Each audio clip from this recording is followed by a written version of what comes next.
أما بعد فأعوذ بالله من الشيطان الرجيم بسم الله الرحمن الرحيم والذين آمنوا أشد حبا لله وقال النبي صلى الله عليه وآله وسلم والذي نفس محمد بيده لا يؤمن أحدكم حتى أكون أحب إليه من والده وولده والناس أجمعين صدق اللہ مولانا العظیم وصدق رسولہ النبی الکریم الامین الرؤوف الرحیم السلام والسلام علیک یا سیدی یا رسول اللہ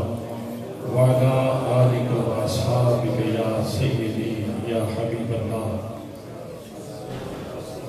جب بھی تپتے ہوئے صحراؤں میں گر جاتا ہوں،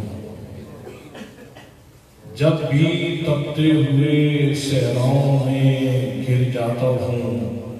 میرے آقا مجھے دامن کی ہوا دیتے ہیں، اور حور و پریوں پہ کہاں آئے طبیعت اپنی، حور و پریوں پہ کہاں آئے طبیعت اپنی، آتے ہیں جو سگے یار سے الفت کے مزے میں۔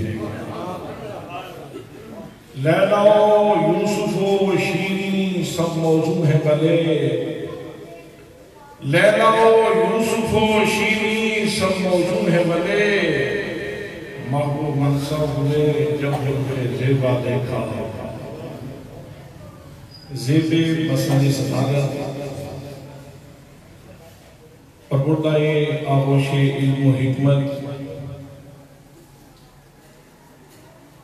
حضور سیدی و مرشدی حضور دیوان کریم کے حسن ظاہری اور جمال باطنی کے خوبصورت آئینہ مطلع علم و عرفان کے طلوع فرماتے ہوئے نجم روشن جگر گوشائے حضور سیدی جانشین ضیاء الرحمت حضرت قبلہ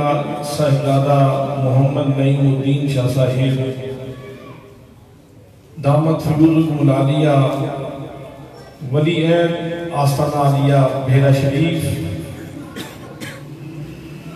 عظیم مذہبی اسکالر جگر گوشائے حضرت قبلہ پیر سید زاہد صدیق شاہ صاحب،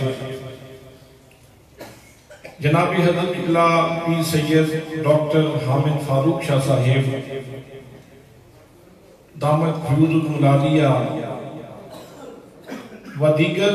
مقتدر محتشم ذی وقار ذی احترام علماء کرام، معززین علاقہ، برادران اسلام، برادران طریقت، برادران محبت، السلام علیکم ورحمۃ اللہ وبرکاتہ۔ میں آج خطبہ دینے کے لیے تقریر کرنے کے لیے حاضر نہیں ہوا، بلکہ میں تو حضرت صاحبزادہ صاحب کے ساتھ خادمانہ حیثیت سے حاضر ہوا ہوں، اس لیے میں کوئی لمبی چوڑی تقریر نہیں کرنا چاہتا، بس اس بات پہ آپ کا شکریہ ادا کرنا چاہتا ہوں کہ اس علاقے کو حضور سیدی ضیاء الرحمت رحمت اللہ تعالیٰ علیہ نے بھی اپنے قدوم ممنت لدن سے کئی دفعہ نوازا ہے۔ حضور جانشین ضیاء الرحمت نے بھی یہاں کئی دفعہ قدم رنجہ فرما کر اس کو روشنیاں بخشی ہیں، اور آج ہماری یہ خوش نصیبی ہے کہ اس آستانہ عالیہ کے فرزند ارجمند ہمارے مخادیم کے خوبصورت لخت جگر حضرت قبلہ صاحبزادہ محمد نعیم الدین شاہ صاحب تشریف لائے ہیں۔ ہم دیدہ و دل فرش ادا کرتے ہیں، آپ نے انتہائی کرم نوازی فرمائی،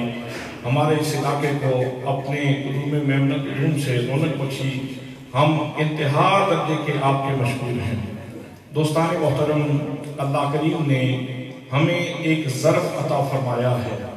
اور اس کے لیے مظروف کا تعین فرمایا ہے۔ ظرف جو اللہ کریم نے ہمیں عطا فرمایا وہ دل ہے، اور اس دل کے لیے جو مظروف اللہ کریم نے عطا فرمایا ہے وہ محبت رسول ہے۔ یہی بندہ مومن کی متاع ہے، یہی بندہ مومن کا اثاثہ ہے، اور اسی مقصد کے فروغ کے لیے حضور سیدی ضیاء الامت رحمۃ اللہ تعالیٰ علیہ نے اپنی ساری زندگی گزاری ہے، اور اسی مقصد وحید کے فروغ کے لیے آپ نے 7 جلدوں میں ضیاء النبی شریف کام کیا ہے۔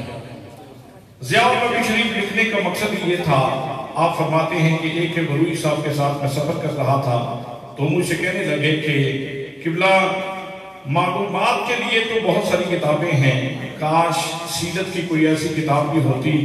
کہ ہم لفظوں سے گزرتے جاتے اور عشق کا جو عشق کی تاثیر ہے وہ ہمارے دل کی گہرائیوں میں اترتی چل جاتی ہے۔ کوئی ایسی کتاب ہوتی جس کو پڑھ کے بندہ عاشق رسول بن جاتا۔ تو آپ فرماتے ہیں میں نے اسی دن ارادہ کر لیا تھا کہ فقیر ایسی کتاب لکھے گا جس کو پڑھنے کے بعد پڑھنے والا مصطفیٰ کا دیوانہ ہو جائے گا۔ حضرات محترم، آج وہ ضیاء النبی شریف کی کتاب دنیا کے سامنے ہے، اپنا پڑھے یا بیگانہ پڑھے، ہر بندہ پڑھنے کے بعد یہ کہنے پہ مجبور ہوتا ہے کہ یہ بندہ لکھنے والا جو ہے یہ ذہنی، فکری، علمی اور شعوری طور پر بارگاہ مصطفیٰ صلی اللہ تعالیٰ علیہ وسلم کا حضوری ہے۔ حضرات محترم، محبت رسول ہمارا اثاثہ ہے۔ وہ کہتے ہیں کہ محمد رفیع ایک گائک ہے، وہ گاندھی کے بھجن پڑھا کرتا تھا، اس کے بھجن گایا کرتا تھا۔ ایک دفعہ گاندھی اس کے اوپر بہت خوش ہوا اور اس نے کہا کہ آج تم جو مانگو گے ہم تمہیں دیں گے۔ خیال یہ تھا کہ یہ بنگلہ مانگے گا، یہ کوٹھی مانگے گا، یہ پیسے مانگے گا، تو جو ڈیمانڈ کرے گا ہم اس کی ڈیمانڈ پوری کر دیں گے۔ محمد رفیع کہنے لگے آپ میری ڈیمانڈ پوری نہیں کریں گے، آپ میرا مطالبہ پورا نہیں کریں گے، اس لیے آپ اس اپنی بات سے باز آ جائیں۔ انہوں نے کہا آپ مانگے تو صحیح، جو مانگیں گے ہم تمہیں دیں گے۔ تو وہ محمد رفیع بولا، اس نے کہا کہ بس میں آج کے بعد آپ سے یہ سوال کرتا ہوں اور میں یہ چیز مانتا ہوں کہ آئندہ جب بھی سٹیج پہ میرا نام لیا جائے تو مجھے رفیع کہہ کے نہ پکارا جائے، مجھے محمد رفیع کہہ کے پکارا جائے۔ گاندھی سر پکڑ کے بیٹھ گیا، کہنے لگا مسلمانوں ایک تو تمہارے اندر سے محمدیت نہیں جاتی، یہ محمدیت ہماری شناخت ہے، یہ محمدیت ہمارا اثاثہ ہے، یہ محمدیت ہمارا نشان ہے۔ گولڈن گارڈن کالج کا سابق پرنسپل، اس سے کسی نے پوچھا کہ تم کسی شخصیت سے متاثر بھی ہو؟ تو اس نے کہا کہ میں ایک مسلمان بیکاری سے متاثر ہوں۔ لوگوں نے کان اٹھائے، لوگوں نے توجہ کی، اتنا پڑھا لکھا بندہ سابق پرنسپل ہے گارڈن کالج کا، لیکن کہتا ہے کہ میں ایک بیکر سے، ایک بیکاری سے متاثر ہوں۔ میاں اپنی بات سناؤں؟ کہنے لگا ایک دن میں سپیر کو پچھلے ٹائم نکلا اور میں چہل قدمی کر رہا تھا، ایک بیکاری، مسلمان بیکاری میرے سامنے آیا، شاید وہ میرا تعارف جانتا تھا۔ اس نے آ کے کاسا میرے سامنے کیا اور کہنے لگا یسوع مسیح کے نام پہ دے جاؤ بابا، یسوع مسیح کے نام پہ دے جاؤ بابا۔ میں نے کہا یہ مصیبت میرے اوپر کہاں سے آ پڑی ہے؟ میں نے تیز چلنا شروع کر دی، خیال تھا کہ جان چھوڑ جائے گا، لیکن اس نے بھی ساتھ تیز چلنا شروع کر دیا۔ میں دوڑنے لگا تو وہ بھی دوڑنے لگا اور بار بار یہ صلاح لگا رہا تھا یسوع مسیح کے نام پہ دے جاؤ بابا، یسوع مسیح کے نام پہ دے جاؤ۔ مجھے غصہ آیا تو میں نے اسے کہا کہ آج کے دن کی یہ کمائی جو ریزگاری تیرے اس کاسے کے اندر ہے، یہ محمد کے نام پہ مجھے دے دو۔ تو اس نے اسی وقت سارے کا سارا کاسا میرے سامنے الٹ دیا اور کہا کہ اب چھوڑ کے نہ جانا، لے کے جانا، یہ تو تم نے مجھ سے ایک دن کی کمائی مانگی ہے، اگر جان بھی مانگتا تو میں محمد مصطفیٰ کے نام پہ پیش کر دیتا۔